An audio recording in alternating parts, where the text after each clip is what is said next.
नमस्कार दोस्तों, आज जिस मूवी को हम एक्सप्लेन करने वाले हैं उस मूवी का नाम है देवा। यह शाहिद कपूर की लेटेस्ट मूवी है जो कि बहुत ही शानदार मूवी है। तो चलिए बिना किसी देरी के कहानी की शुरुआत करते हैं। तो दोस्तों, कहानी की शुरुआत होती है देवा नाम के एक पुलिस ऑफिसर से जो एक हादसे के बाद अपनी याददाश्त खो चुका है।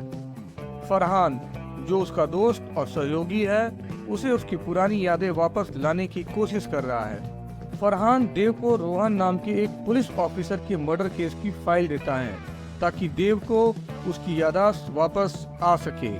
इसके बाद देव उस केस को दोबारा खोलता है और सभी संदिग्धों से पूछताछ शुरू करता है, लेकिन उसे अपने अतीत की कोई याद नहीं होती। इसलिए वह केस की फाइल पढ़कर सारी जानकारियां इकट्ठा करता है। इसके बाद रोहन के लिए एक शोक सभा रखी जाती है जिसमें उसकी फैमिली, गर्लफ्रेंड रेबेका, देव और फरहान भी शामिल होते हैं। यहाँ पर रेबेका देव से अकेले में मिलती है और उसे थैंक यू कहती है कि उसने उसकी बात किसी को नहीं बताई। वह यह भी कहती है कि होटल रूम में उसने जो कुछ भी दिखाया था वह भी देव ने किसी को नहीं बताया, लेकिन देव को यह सब याद ही नहीं था कि होटल रूम में क्या हुआ था। देव को इस बात की और गहराई से जांच करनी पड़ती है, इसलिए वह अगले दिन रेबेका से मिलता है और पूछता है कि उसने उसे होटल रूम में क्या दिखाया था।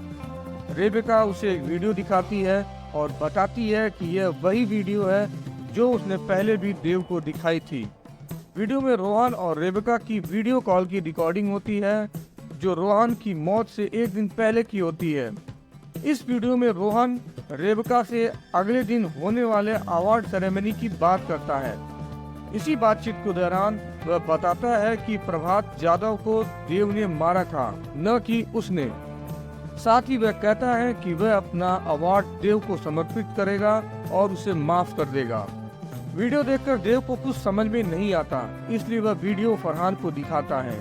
फरहान बताता है कि जिस रात देव का एक्सीडेंट हुआ था उससे ठीक पहले उसने देव का फोन कॉल रिसीव किया था जिसमें देव ने कहा था कि उसे किलर के बारे में सब कुछ पता चल चुका है। इस बात से देव समझ जाता है कि इस वीडियो में जरूर कुछ ऐसा है जिससे किलर का पता चलता है। अब देव इस केस की तह तक जाने की ठान लेता है। वह रोहन के फोन, लैपटॉप और बाकी सामान की जांच करता है। साथ ही जहां रोहन को गोली मारी गई थी वहां जाकर एक शार्प शूटर के साथ पूरी घटना की रिक्रिएशन करता है। जांच में यह सामने आता है कि रोहन को टाइमर गन से मारा गया था। यह एक खास तरह की गन होती है जिसे एक बार सेट करके दूर से मोबाइल के जरिए फायर कराया जा सकता है। इससे देव समझ जाता है कि रोहन का मर्डर किसी करीबी ने ही किया था, क्योंकि टाइमर गन का इस्तेमाल कोई आम इंसान नहीं कर सकता। तभी उसके घर में उसे एक खिलौना गन दिखती है जो बिल्कुल टाइमर गन जैसी होती है। इसे देखकर देव को कुछ याद आता है और फिर उसे समझ में आ जाता है कि रोहन का असली कातिल कौन है। अब वह फौरन फरहान के पास जाता है और उसे मर्डर केस की पूरी फाइल सौंप देता है। लेकिन जब फरहान उससे पूछता है कि कातिल कौन है तो देव उसे कहता है कि फाइल पढ़कर खुद ही देख लो। इसके बाद कहानी फ्लैशबैक में जाती है। हमें दिखाया जाता है कि देव और रोहन एक समय पर बहुत अच्छे दोस्त थे और उन्होंने साथ मिलकर प्रभात जाधव का इनकाउंटर किया था। रोहन देव से कहता है कि प्रभात जाधव को हर बार पुलिस रेड से पहले ही खबर मिल जाती थी जिससे वह बच जाता था। रोहन को लगता था कि डिपार्टमेंट में कोई गद्दार है जो उसे खबर दे रहा था। यहीं पर रोहन देव से बड़ा खुलासा करता है कि वह जानता है कि असली गद्दार कौन था और वह कोई और नहीं बल्कि खुद देव था। फ्लैशबैक में दिखाया जाता है कि देव प्रभात जाधव को फोन करके पुलिस रेड की खबर देता था ताकि वह भाग सके। देव यह सब क्यों कर रहा था, इसके पीछे एक कहानी थी।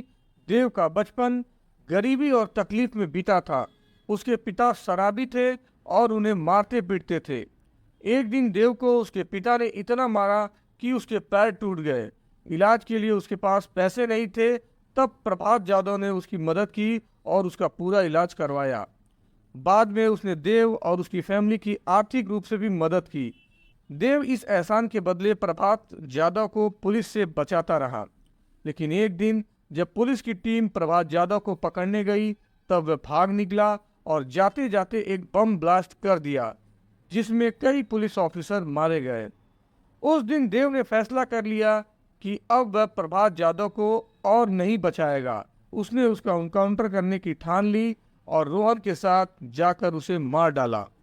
अब जब रोहन को यह सब पता चला तो उसने देव से कहा कि वह पुलिस ऑफिसर होने के नाते यह सब छुपा नहीं सकता। वह अगले दिन अवार्ड सेरेमनी में सबको बताएगा कि देव प्रभात जाधव से मिला हुआ था। यह सुनकर देव को डर लगने लगा कि अगर रोहन ने यह सब बता दिया तो उसकी नौकरी चली जाएगी, समाज में इज्जत खत्म हो जाएगी और उसे जेल भी हो सकती है। इस डर से देव ने फैसला लिया कि वह रोहन को अवार्ड सेरेमनी में बोलने से पहले ही मार डालेगा। देव ने बड़ी प्लानिंग के साथ रोहन के खड़े होने वाली जगह के सामने की बिल्डिंग में टाइमर गन सेट की और जब रोहन अवार्ड लेने पहुंचा तब उसी गन से उसे गोली मार दी। यानी कि रोहन को मारने वाला कोई और नहीं बल्कि उसका सबसे अच्छा दोस्त देव था। लेकिन जब उसने होटल रूम में रेबेका से वह वीडियो देखा जिसमें रोहन ने कहा था कि वह देव को माफ करने वाला है, तब देव को अपने किए पर पछतावा हुआ।